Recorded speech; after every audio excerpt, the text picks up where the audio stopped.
Gente, É a terceira vez que eu tento gravar esse vídeo. a primeira versão eu achei que ficou muito ruim. A segunda eu tive um problema no PC e digamos que eu perdi mais de 9 minutos de vídeo editado. Mas mesmo assim, eu não tava gostando tanto das duas versões. Sei lá, parecia um vídeo ultraprocessado e feito de mau gosto. E era mesmo. Mulher, vergonha tu não tem não. Então eu resolvi refazer ele todo, porque o conteúdo de hoje é relativamente importante de vocês entenderem. Você que está me assistindo, talvez já tenha me ouvido falar em algum vídeo do canal sobre creepypasta. Mas afinal, o que é esse termo que eu falo vez ou outra? O objetivo desse vídeo é explorar o significado desse termo e, de uma certa forma, desse gênero. Então, sempre que eu falar creepypasta em algum vídeo do canal, eu vou redirecionar a pessoa pra vir assistir esse vídeo aqui. Porque eu não sou nenhuma vagabunda pra ficar toda hora explicando. Você vai sim. E já podemos começar explicando o que significa essa palavra.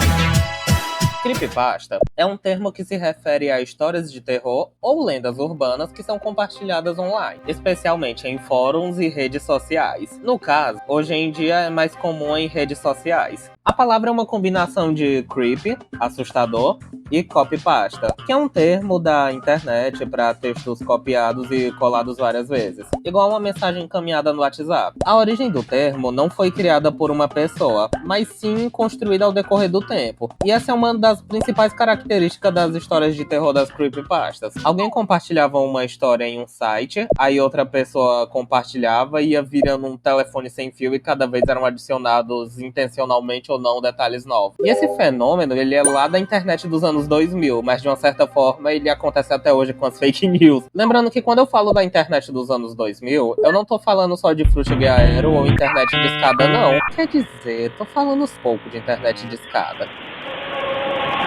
É que o jeito que se navegava na internet há 20 anos atrás era completamente diferente. Começando que antes grandes redes sociais, tipo YouTube, TikTok, Instagram, Twitter, Grindr, Paçoca, eles não existiam. Inclusive me sigam no Paçoca, sou bem ativo lá. Hoje em dia, a maioria das redes sociais pertencem a poucas empresas, tipo o Facebook, Instagram, WhatsApp, o Thread é da Meta, o YouTube é do Google e o Twitter é do Adolf Twitter. Ou seja, meio que é um monopólio, e poucas empresas são as donas dos maiores meios de comunicação. Inclusive é por isso que quando o Instagram cai, geralmente o WhatsApp também cai. Enfim, e sejamos sinceros, é difícil imaginar um dia sem usar o Instagram ou o Facebook. Você mesmo tá me assistindo agora pelo YouTube? Nos anos 2000, como a internet ainda tava nos primeiros passos ao redor do mundo, não existiam muitas redes sociais. Tô entendendo, você vai me vender computador? Eu não quero, amigo. Não precisa ter computador, você pode mandar e receber e-mail de qualquer computador, da empresa, dos O amigos. e-mail é de graça, mas aí você me dá um nome, endereço, renda familiar e top de mala direta. Não, nada disso, olha, no Brasil Online não precisa nem dar o seu nome, pode usar um apelido, por exemplo. Ah, é? Não comprar nada, ganha um e-mail. Pra que tanta gentileza?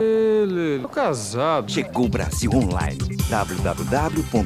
Quer dizer, até tinha MSN, Orkut e o Floguinho. O Floguinho ele era tipo o Instagram de antigamente. Inclusive essa rede social até apareceu no De Volta aos 15, a série lá da Maísa, que ela volta no tempo. 15 anos apaixonado por você. Eu queria que você nunca tivesse tirado essa foto, Anitta. Que bizarro, eu lembro que há alguns anos atrás a nostalgia do momento era anos 80 por causa do Stranger Things. Agora a nostalgia do momento para essa geração vai ser os anos 2000. Que loucura! Só que assim, o que era mais comum naquela época não era você usar as redes sociais, mas sim os blogs. Um blog nos anos 2000 era tipo um site pessoal ou profissional, que funcionava como um diário online, onde os conteúdos eram publicados em ordem cronológica inversa, ou seja, dos mais recentes pro mais antigo. Igual um perfil da internet atual. Só que não era ter igual um perfil no Twitter. Era como se você tivesse o site. E uma das principais vantagens de ter o próprio site era o nível de personalização. Vocês acham que pagar nitro no Discord pra adicionar um GIF no perfil é o auge da customização? Puta que pariu!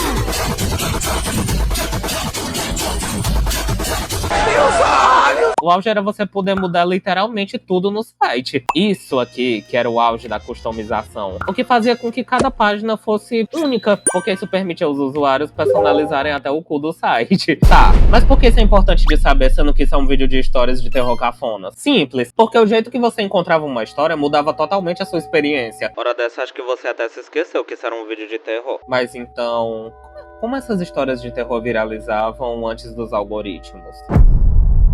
Imagina que você tá bem cis na internet, lá por volta de 2011, e você vê as pessoas comentando que existe uma foto que quem olha pra ela sofre uma maldição. E aí você é morbidamente curioso que nem eu, e foi procurar a porra da foto. Aí você vai no yahoo.com e procura foto amaldiçoada com maldição maldita que mata quem olha pra foto e faz elas terem uma maldição amaldiçoada maldita. Aí você clica no primeiro link e acha um site preto com texto vermelho, em Comic Sans e caveirinhas, contando a história de uma mulher que tinha um disquete. E disquete, pra quem não sabe, é esse bicho aí, que era os pendrive de antigamente e hoje em dia virou meio que o símbolo de salvar. E nesse disquete tinha a tal foto amaldiçoada. E depois de 15 anos aguentando a maldição, tendo alucinações, pesadelos e até convulsões diárias causadas pela foto, ela não resistiu. E morreu. E foi enterrada junto com o disquete. Porém, dizem que a tal foto está em algum lugar da internet e pode ser vista a qualquer momento, fazendo com que qualquer um possa ser uma vítima em potencial. Como o dono do blog já esperava que você tivesse suado, tremendo e já tivesse se cagado umas 3 vezes de medo só lendo o texto, Estou me cagando de medo. no final ele fala que ele conseguiu a tal foto e te dá um link pra clicar pra conseguir ver a foto. Você clica no link pra ver a foto, afinal é só uma história de terror, não deve ser nada demais, pode ser até uma trollagem. Então a foto começa a carregar, linha por linha, não tem mais volta. É de madrugada e a internet só funciona agora. Depois de ter passado muitos minutos que duraram horas, a foto carrega. Mas se reparar bem. Isso quando o texto não te fazia uma ameaça pra compartilhar a foto pra tirar a maldição de você e dobrar e passar pro próximo. Igual a história da Carmen Winstead, que mandava compartilhar pra 5 amigos. Essa menina é doida. De onde que ela tirou que eu tenho 5 amigos? Inclusive eu já fiz vídeo no canal contando a história da desquerida. E como não tinha um botão de compartilhar, não tinha stories, não tinha like, você mandava o link ou copiava a história inteira pra outra pessoa, pra você livrar o seu. Era uma disseminação quase artesanal. E o melhor, como ninguém sabia quem tinha criado a história original, isso tirava a sensação de que era só uma história de terror e fazia parecer que você estava vivendo mesmo uma lenda. E claro, às vezes você não via essa história num site, às vezes tinham sites que já eram focados em compartilhar essas histórias. E é, por exemplo, nesse conceito que surge o Você Sabia. Então, gente, a maioria das coisas de terror do Você Sabia eram fake. Aqui no canal já falamos sobre diversos tamanhos de rola, mas principalmente gostamos de falar das maiores rolas do mundo, indo do negão da piroca. Ver um vídeo de terror no TikTok mandando você usar um áudio é diferente de você entrar num site, ler, analisar, refletir e ficar com medo. Porque uma coisa que você passa mais tempo lendo, analisando, talvez até vendo fotos ou lendo relatos, é diferente de você só ver um vídeo curto. Porque é uma coisa que impregna na sua cabeça. Por exemplo, esse negócio da foto. Eu não duvido que pessoas viram a foto e disseram que sentiram dor de cabeça, porque justamente não é uma coisa que você esquece na hora. É como se você ficasse mais tempo com a história. Tipo, a história acabou, mas você ainda tá pensando naquela porra. E poucos vídeos de terror do TikTok me deixaram assim. Sério, eu acho que deve ser uns 2 ou 3 que eu diria que eu realmente fiquei com medo na hora que eu vi. E nem eram coisas de creepypasta, eram coisas tipo de caso criminal, nada a ver. Nessa hora de copiar e colar as histórias, era justamente a hora que o povo acabava adicionando intencionalmente ou não detalhes diferentes ou novos. E a história que já parecia uma lenda urbana começava a ganhar multiverso. Isso explica por que você encontra versões diferentes da mesma história por aí, ou fotos diferentes. É tipo um telefone sem fio, só que digital. E outro aspecto que tornava a internet antigamente mais bizarra por si só é que antigamente não tinha leis pra internet. Então, coisas como doxing não eram consideradas crime. Quem conhece um pouco da história do 4chan, 8chan, Dogolachan, tem uma noção do que é que eu tô falando.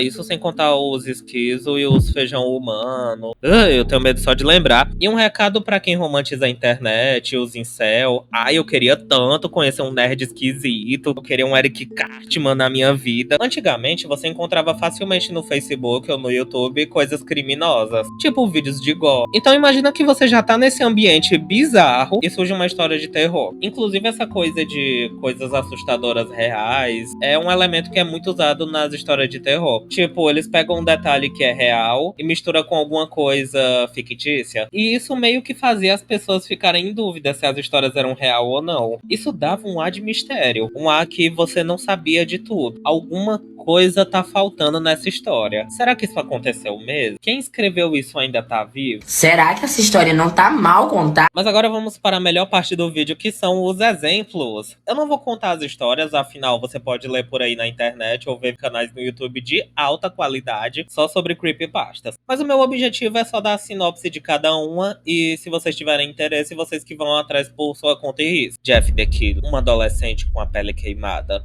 olhos totalmente pretos e um sorriso cortado até as orelhas.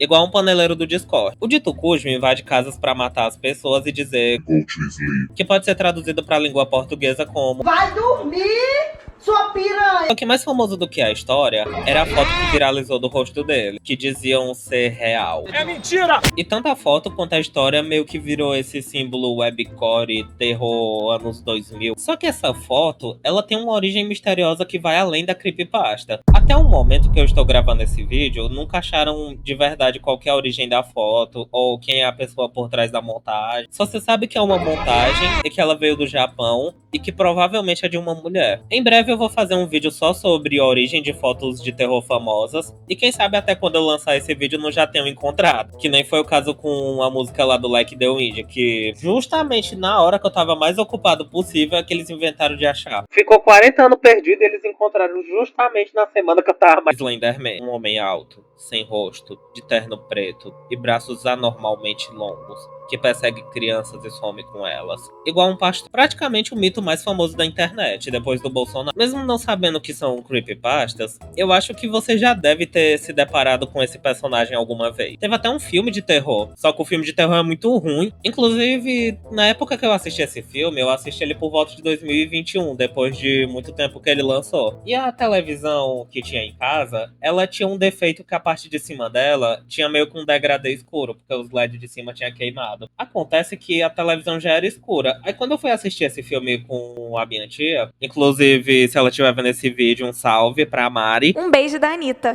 A gente foi assistir e a gente tava achando esquisito, porque o filme tava muito escuro. Aí a gente achou que isso era um defeito da televisão. Aí quando eu fui na internet, eu descobri que não era um defeito da televisão da gente. O filme em si era muito escuro. Mais escuro do que a batalha lá do Game of Thrones, que não dava pra ver porra nenhuma. Enfim, voltando pro assunto. Tudo começou num fórum de Photoshop lá em 2009, quando teve um concurso de montagens de terror. Inclusive, esse cara da foto, pelo que eu encontrei, ele é o criador do Slenderman. E eu tô mostrando pra provar que é bem raro a gente saber quem criou as creepypastas. O Slenderman virou jogos, séries no YouTube e até casos de histeria coletiva. Eu não vou entrar tanto em detalhes sobre o caso, porque o meu objetivo não é esse. Mesmo tendo surgido em 2009 a história do Slenderman, já existiam creepypastas bem mais antigas, como o Ted the Caver, que era um blog criado lá em meados de 2001, onde um cara que se chamava... Eu dou uma chance pra vocês adivinhar qual que era o nome do cara, que o nome da história era Ted the Cave. Ele explorava cavernas, fazia postagens falando sobre suas aventuras nela. O problema é que um dia ele se juntou com alguns amigos e encontraram uma área que nunca havia sido explorada antes, na caverna. E vocês sabem como é esse povo que explora caverna. Eles não podem achar um buraco minúsculo chamado Cu do Diabo, que morreu 50 pessoas, que eles já querem se socar lá dentro. E depois de muitos dias tentando entrar, eles finalmente conseguem entrar e atravessar o buraco. E o que tinha do outro lado do buraco era bizarro. Mas eu não vou falar o que é, porque senão é spoiler. Quem quiser saber, procure. Tem um vídeo dessa jovem promissora aí que eu achei no YouTube, que resume a história, só que é um pouquinho grande. Gente, era um blog de um cara que ficava postando as coisas com uma certa frequência. É muito texto. Eu tenho uma teoria de que, na verdade, esses machos estavam indo pra abrir outro buraco nessa caverna e inventaram essa história pra ninguém suspeitar. O experimento russo do sono. Uma lenda sobre um experimento que mantinha pessoas acordadas por dias até elas virarem canibais psicóticos trevosos das trevas. E esse experimento foi realizado na... Vocês já sabem onde. E assim como a história do Jeff the Killer, eu acho que todo mundo tinha medo mais da foto do que da história em si. Mas eu não vou dissecar muito a história, nem a foto, porque eu já irei falar mais dessa foto no vídeo lá sobre as fotos misteriosas de terror, de onde foi que elas vieram. Que eu também vou falar lá do Jeff the Killer. O roteiro tá ficando só o filé. Também tinha os subgêneros de creepypasta, como os de episódio perdido, Perdido, que eram histórias sobre desenhos animados famosos que tinham um episódio que nunca tinha ido ao ar por algum motivo. Ou porque aconteceu alguma coisa bizarra no desenho ou alguma merda nos bastidores. Tipo o episódio do Bob Esponja lá, que dizia que o Lula Molusco morria. Aí, sei lá, um dos caras que trabalhou no episódio tinha se aproveitado pra botar foto de pessoas mortas piscando rapidão no episódio, uma coisa assim. Ou tinha um episódio da Pinkie Pie ficando esquizofrênica, esquartejando geral. Tinha um da Turma da Mônica que, sei lá, a Magali começava a comer gente e virava canibal. Ou o episódio perdido da Família Sacana. Coisas bem leves e que dariam até um processo de direitos autorais. Só que não eram só desenhos animados. Aí a gente entra pros jogos amaldiçoados .exe. Qualquer merda que terminasse com .exe era automaticamente algo do cão. Por exemplo, Sonic exe não era uma fita do Sonic, era uma fita amaldiçoada, que continha maldição. Aí tinha o Crash.exe, o Angry Birds.exe, Minecraft.exe, xe.exe. E pra quem não sabe o que é .exe, é só um formato de arquivo que diz que ele é executável. Como se fosse um aplicativo. Não precisa ter medo se ver um arquivo desse na vida real, não tem nada demais. Claro, às vezes pode ser vírus. A irmã do 3 pontinhos. Toda creepypasta que fazia sucesso, o povo começava a criar uma árvore genealógica inteira pro bicho. A irmã do Jeff the Killer, a filha do Slenderman, o ex-sogro do Ailes Jack, a namorada do Calma Calabresa, a mulher do Slenderman, que teve uma filha e que teve vários jogos, a namorada do 3 pontinhos. Acho que já deu pra entender. Afinal, aí já tá indo mais pro lado das fanfic, a menina que namorava com o creepypasta, ele batia nela, matou os pais dela, tacou fogo na casa dela, chamou ela de vagabundo, puxou os cabelos dela, mas ela pode mudar ele. Gente, eu acho esses dark romance assim tão problemático. Tem milhares de creepypastas, eu não consegui citar nem a ponta do iceberg inteira, nem toda creepypasta é sobre uma criatura, tipo Ted the Cave não foca em um monstro, mas numa situação. Também tem a de Sete Além, que é a creepypasta brasileira mais famosa, que é como se fosse o Silent Hill. Com o tempo as histórias foram ficando mais longas e começaram a aparecer os ícones. E quando eu digo os ícones, é as divas das creepypastas. Mas em um certo período, as histórias foram ficando mal escritas e cópia uma das outras. E foi se tornando coisa de adolescente sendo sombrio e jurando que era filósofo. Eu chuto que isso teria começado a acontecer por volta de 2016, 2017. Porque 2012 ainda era o auge. Ainda tava surgindo muita coisa em 2012. Em 2018, as creepypastas não acabaram, mas com certeza ficaram menos relevantes quanto antes, e devem ter ficado restritas a bolhas pequenas. As creepypastas foram perdendo a popularidade com o tempo, e a sua relevância também. Não tem como definir um ano exato, pois o processo foi bem lento. Mas eu gosto de usar a data 2019, porque até 2018, eu ainda vi creepypastas interessantes serem criadas, mas anos antes de 2018, muita gente já demonstrava desinteresse e dizia que o gênero estava morrendo e ficando cada vez pior. Para outras pessoas, isso só seria uma oportunidade de renascer em meio ao povo perdendo o interesse, mas no fundo, o mundo havia mudado. Agora era mais fácil procurar informações e o elemento principal das creepypastas já não existia mais, que era a dúvida de se a história era real ou não era. Mas não é por isso que eu acho que elas ficaram ruins. É só um elemento que foi se perdendo. Tanto que uma coisa que eu não tinha no roteiro original, mas que eu vou falar agora, é que as creepypastas estão voltando. Eu tô vendo cada vez mais pessoas fazerem vídeos, não só remakes de creepypastas antigas, mas criando creepypastas novas. Tem até o Reddit, o No Sleep, que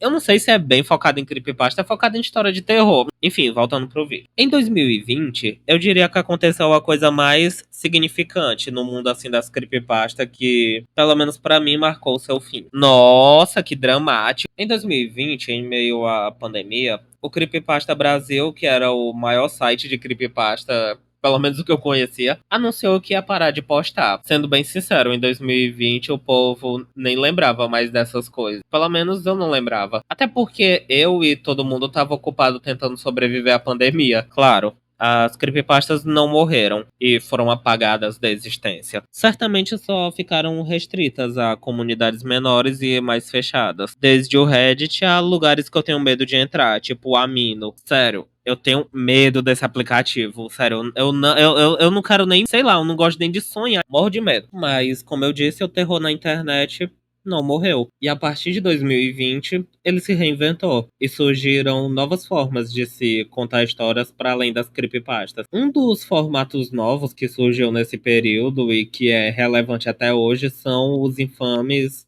Analog Horror, que são vídeos que fingem ser fitas antigas, contando uma história de terror, mas mantendo o conceito das creepypastas de parecer algo real. Usam a estética VHS, noticiários falsos, pra trazer um desconforto sufocante, fazendo você sentir que não sabe de tudo que tá acontecendo, estão escondendo alguma coisa, você sabe que estão escondendo alguma coisa, ou pior, você sentir que você tá sendo manipulado. Mas assim como as creepypastas, ele também foi criando seus clichês e as histórias viraram cópias uma das outras. Inclusive, já fiz 2 vídeos só sobre clichê em Analog Horror e um sobre clichê nas AUs de infecção, que também se encaixam aí. Mas isso é esperado de todo tipo de história, incluindo o SCP Foundation.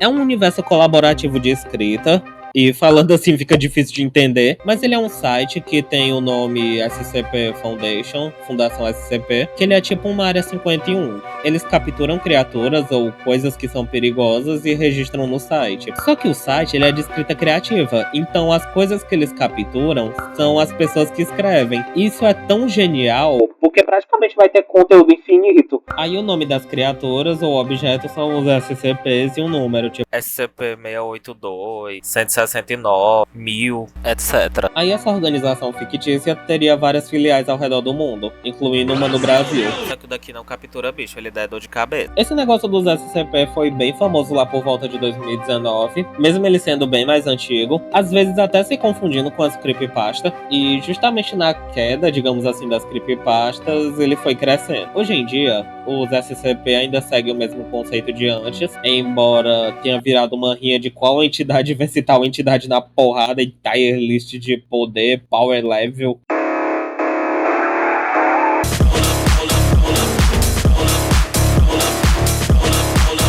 Eu só não vou citar os SCPs porque senão esse vídeo ia ficar mais longo e eu ia fugir do assunto. Mas se quiserem um vídeo sobre, só comentar. Aí eu vou fazer o favor de ignorar a RGs. Esse é o meu tipo favorito. São histórias que envolvem o público em quebra-cabeças reais, tipo This House Has People on It, que é um vídeo no YouTube que você encontra pistas nos vídeos e vai atrás de sites e você tivesse imerso dentro da história investigando as coisas. Inclusive, esse vídeo que eu citei, ele tem em torno de uns 15 minutos. E o vídeo que explica o mistério por trás desse vídeo tem mais de 1 hora. Então, assim, investigação pesadíssima. Ai, mas quem é que vai ficar vendo um vídeo e investigando pra achar as pistas, pra entender a história? Teve gente que parou que tava fazendo pra procurar a música do Rádio Rosa. Mas se você quiser entender melhor a respeito dos Analog Horror, clica nesse vídeo aí que tá aparecendo. E te vejo lá. Tchau!